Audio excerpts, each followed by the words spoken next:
Welcome. If you're here, you want to quickly get your head around the big global changes, cut through the noise. That's the plan. Today, we're looking at something significant, the shift away from one dominant superpower towards, well, something else. Right, towards what analysts call a multipolar world. Uh, We're diving into a specific analysis today, one that really dissects the current global power structure. and the forces driving this change. Exactly. So our mission, if you will, is to pull out the key insights for you.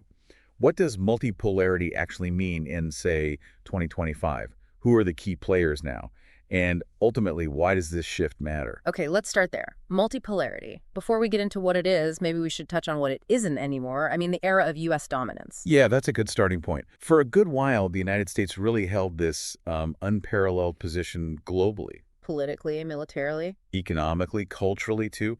The analysis we're drawing from really hammers home just how broad that influence was. It wasn't just one thing. And the source makes a strong point. It suggests it would have taken something huge, like truly cataclysmic, think the Soviet Union's collapse kind of scale. Right, to knock the U.S. off that top spot. And crucially, the analysis argues that kind of upheaval, well, it doesn't seem likely right now. But, and this is key, the ground is shifting. Even prominent voices within the U.S. are acknowledging this. The analysis actually mentions Senator Marco Rubio, for example, talking openly about a multipolar reality. So the U.S. is still obviously a massive force, Undeniably. but it's no longer the only preeminent force, power, influence. It's being shared more, distributed. Precisely. It's becoming more dispersed. And, this whole idea of multipolarity, it actually has a history. It's not brand new. Oh, tell us more. Well, the analysis traces its resurgence back to the mid-1990s. It frames it as sort of a reaction against what it terms Western triumphalism. Ah, okay. So after the Cold War, the feeling that the Western liberal democratic model was, the final answer. Exactly that. Mhm. And countries like Russia and China, they started pushing this multipolarity concept partly as a counterweight, a way to challenge that narrative. Interesting. So initially it was more about rhetoric, pushing back against the West's advantages. To a degree, yes. The analysis points out that back then, the West had huge leads economically, militarily, ideologically, culturally. About the only area where the West didn't dominate was maybe raw demographics. Demographics, right. Western nations being a smaller slice of the global population pie. But fast forward to today, 2025 on the horizon, the analysis is quite clear.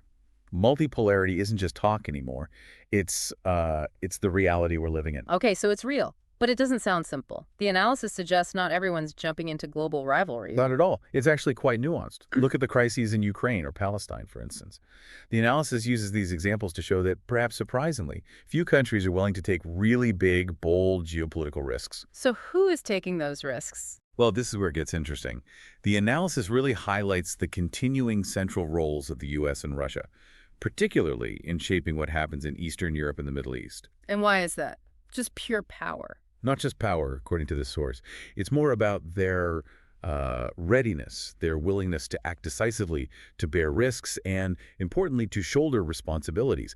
That active engagement seems critical. That is a key distinction because the analysis contrasts that with, say, much of the global south, even the big players like India. Exactly.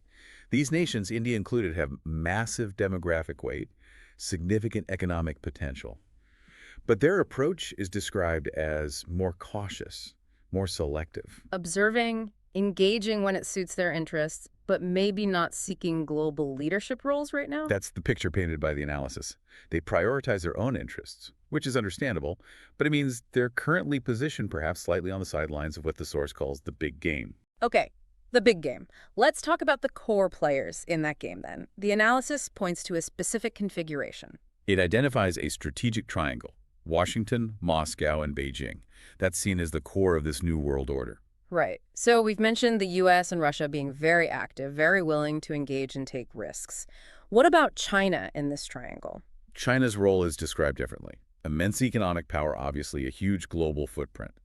But politically, at least on the global stage, the analysis suggests they've been more cautious, generally avoiding direct confrontations.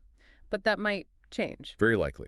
The analysis argues that as China's global interests continue to expand, a more assertive political role is almost inevitable. Even if they're cautious now, their sheer weight will likely pull them into more direct engagement down the line. Makes sense. Now, where does this leave Western Europe? The EU often talks about being a major global player. The analysis offers a, let's say, more critical perspective. It points to some real constraints. Limited military capabilities relative to the others in the triangle, political cohesion that's described as, well, shaky at times, and an economic edge that, while still significant, is seen as eroding somewhat. So the risk, according to this analysis, is that the EU could become more of a passive actor, reacting rather than driving events. That's the concern raised, Yeah. yes, that this could lead to foreign policy that feels inconsistent, maybe even short-sighted at times, because it's reactive rather than proactive. It's important to stress, though, this Washington-Moscow-Beijing triangle, it's not set in stone, right? Absolutely not. The analysis is very clear on that. It's dynamic. It will change as other players step up more assertively. And India is mentioned specifically again here. Yes, highlighted as a key nation poised for a bigger role. Vast population, growing ambitions.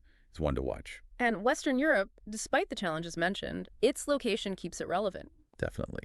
Its proximity to global flashpoints means it can't really be ignored. Plus, the analysis also throws in other regional powers. Turkey, Saudi Arabia, Iran, Israel, key U.S. allies in East Asia. They all add layers to this complex picture. So it's a crowded stage. It is. But the analysis maintains that, for now, the core dynamic, the central interplay shaping global events, really revolves around the U.S., Russia, and China. Okay, let's try to summarize this multipolarity as it looks in 2025, based on this analysis. What are its defining features? Well, the key phrase used is not a tidy balance of equals. It's messy. It's dynamic, uneven. Shaped by ambition, yes, but also by restraint, by history, by demographics. It's complex. The U.S. still has advantages, definitely. For sure. But its influence is contested now. It's not the unchallenged leader it once was. And Russia and China are actively pushing their own visions for how the world should work. They are. While many other nations are sort of playing a strategic waiting game, positioning themselves carefully. And the analysis suggests things could shift again, even by the end of 2025. New crises, new alliances. Absolutely. Nothing is static. Hmm. But the fundamental takeaway, the big conclusion from the analysis, is stark. The West's unchallenged reign is over, and the multipolar era has begun. That much seems clear. So the big takeaway for you listening, this fundamental shift has happened. We're in a multipolar world. Power isn't just in one place anymore. It's spread out among several key players. And that changes how you need to think about, well, almost everything on the global stage.